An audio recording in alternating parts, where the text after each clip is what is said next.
सैयद वंश 1414 से 1451 ईस्वी। सैयद वंश का संस्थापक था खिज्र खां। इसने सुल्तान की उपाधि न धारण कर अपने को रैयत ए आला की उपाधि से ही खुश रखा। खिज्र खां तैमूर लंग का सेनापति था।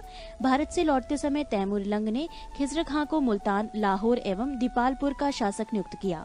खिज्र खां नियमित रूप से तैमूर के पुत्र शाहरुख को कर भेजा करता था। खिज्र खां की मृत्यु 20 मई 1421 ईस्वी में हो गई। खिज्र खां के पुत्र मुबारक खां ने शाह की उपाधि धारण की थी।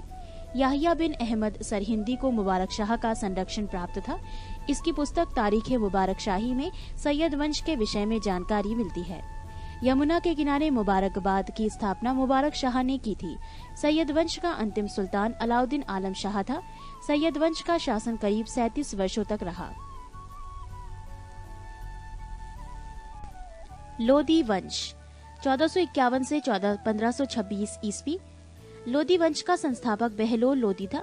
वो 19 अप्रैल 1451 ईस्वी को बहलोल शाहगाजी की उपाधि से दिल्ली के सिंहासन पर बैठा। दिल्ली पर प्रथम अफगान राज्य की स्थापना का श्रेय बहलोल लोदी को दिया जाता है। बहलोल लोदी ने बहलोल सिक्के का प्रचलन करवाया। वो अपने सरदारों को मकसदे अली कहकर पुकारता था। वो अपने सरदारों के खड़े रहने पर स्वयं भी खड़ा रहता था। बहलोल लोदी का पुत्र निजाम खां 17 जुलाई 1489 ईस्वी में सुल्तान सिकंदर शाह की उपाधि से दिल्ली के सिंहासन पर बैठा। 1504 ईस्वी में सिकंदर लोदी ने आगरा शहर की स्थापना की। भूमि के लिए मापन के प्रामाणिक पैमाना गजे सिकंदरी का प्रचलन सिकंदर लोदी ने किया। गुलरुखी शीर्षक से फारसी कविताएं लिखने वाला सुल्तान सिकंदर लोदी था। सिकंदर लोदी ने आगरा को अपनी नई राजधानी बनाया। इसके आदेश पर संस्कृत के एक आयुर्वेद ग्रंथ का फारसी में फरहंगे सिकंदरी के नाम से अनुवाद हुआ। इसने नगरकोट को ज्वालामुखी मंदिर की मूर्ति को तोड़कर उसके टुकड़ों को कसाईयों को मांस तौलने के लिए दो दिया था। इससे मुसलमानों को ताजिया निकालने एवं मुसलमान स्त्रियों के पीरों तथा संतों के मजार पर जाने पर प्रतिबंध लगा दिया। गले की बीमारी के कारण सिकंदर लोदी की मृत्यु 21 नवंबर 1517 ईस्वी को हो गई। इसी दिन इसका पुत्र इब्राहिम शाह की उपाधि से आगरा के सिंहासन पर बैठा। 21 अप्रैल 1526 ईस्वी को पानीपत के प्रथम युद्ध में इब्राहिम लोदी बाबर से हार गया। इस युद्ध में वो मारा गया। बाबर को भारत पर आक्रमण के लिए निमंत्रण पंजाब के शासक दौलत खां लोदी एवं इब्राहिम लोदी के चाचा आलम खां ने दिया था। मोट की मस्जिद का निर्माण सिकंदर लोदी के वजीर द्वारा करवाया गया था। पृष्ठ 39। सल्तनत कालीन शासन व्यवस्था। केंद्रीय प्रशासन का मुखिया सुल्तान बलबन एवं अलाउद्दीन के समय अमीर प्रभावहीन हो गए। अमीरों का महत्व चरमोत्कर्ष पर था। लोदी वंश के शासनकाल में सल्तनत काल में मंत्री परिषद को मजलिस-ए खलवत कहा गया। मजलिस-ए खास में मजलिस-ए खलवत की बैठक होती थी। बारे खास, इसमें सुल्तान सभी दरबारियों, खानों, अमीरों, मालिकों और अन्य रईसों को बुलाता था। बारे आजम, सुल्तान राज के कार्यों का अधिकांश भाग पूरा करता था। मंत्री एवं उससे संबंधित विभाग। 1 वजीर, प्रधानमंत्री, राजस्व विभाग का प्रमुख। 2 मुशारिफे मुमालिक, महालेखाकार, प्रांतों एवं अन्य विभागों से प्राप्त आय एवं व्यय का लेखा जोखा। मजूमदार, उधार लिए धन का हिसाब रखना। 4 खजीन, कोषा अध्यक्ष। 5 आरिजे मुमालिक, दीवाने अर्ज अथवा सैन्य विभाग का प्रमुख अधिकारी। 6 सदरोस सदूर, धर्म विभाग एवं दान विभाग का प्रमुख।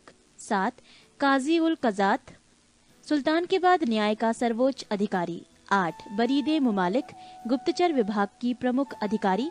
9 वकीले दर, सुल्तान की व्यक्तिगत सेवाओं की देखभाल करता था। 10 दीवाने खैरात, दान विभाग। 11 दीवाने बंदगान, दास विभाग।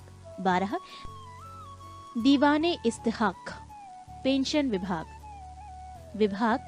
दीवाने मुस्तखराज, वित्त विभाग बनाने वाला सुल्तान अलाउद्दीन खिलजी। दीवाने कोही, कृषि विभाग मोहम्मद बिन तुगलक। दीवाने अर्ज, सैन्य विभाग बलबन। दीवाने बंदगान, फिरोज शाह तुगलक। दीवाने खैरात, फिरोज शाह तुगलक। दीवाने इस्तिहाक, फिरोज शाह तुगलक। दिल्ली सल्तनत अनेक प्रांतों में बटा हुआ था। जिसे इक्ता या सुबा कहा जाता था। यहाँ का शासन नायब या वली या मुफ्ती द्वारा संचालित होता था।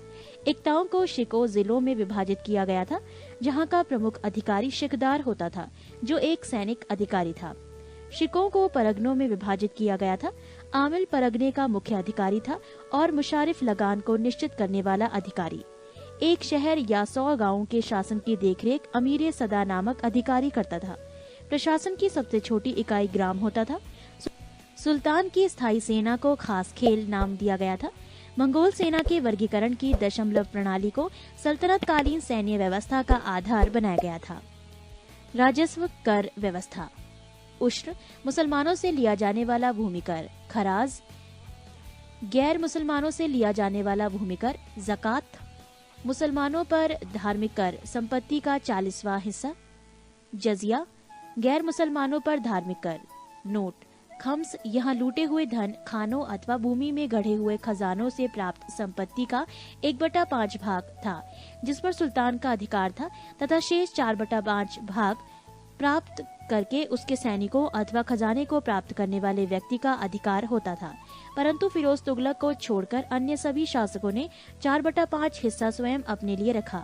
सुल्तान सिकंदर लोदी ने गढ़े हुए खजानों में से कोई हिस्सा नहीं लिया। पृष्ठ 40।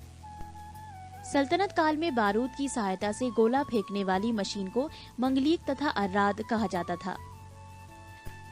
अलाउद्दीन खिलजी ने इक्ता प्रथा को समाप्त किया था। इक्ता प्रथा की दोबारा शुरुआत फिरोज तुगलक ने की थी। सल्तनत काल में अच्छी नस्ल के घोड़े तुर्की, अरब एवं रूस से मंगाए जाते थे। हाथी मुख्यतः बंगाल से मंगाए जाते थे। सल्तनत कालीन कानून शरीयत, कुरान एवं हदीस पर आधारित था। मुस्लिम कानून के 4 महत्वपूर्ण स्रोत थे: कुरान, हदीस, इजमा एवं कयास। 10 अश्वारोही बराबर 1 सरे खेल, 10 सरे खेल बराबर 1 सिपह सालार, 10 सिपह सालार बराबर 1 अमीर, 10 अमीर बराबर 1 मलिक, 10 मलिक बराबर 1 खान।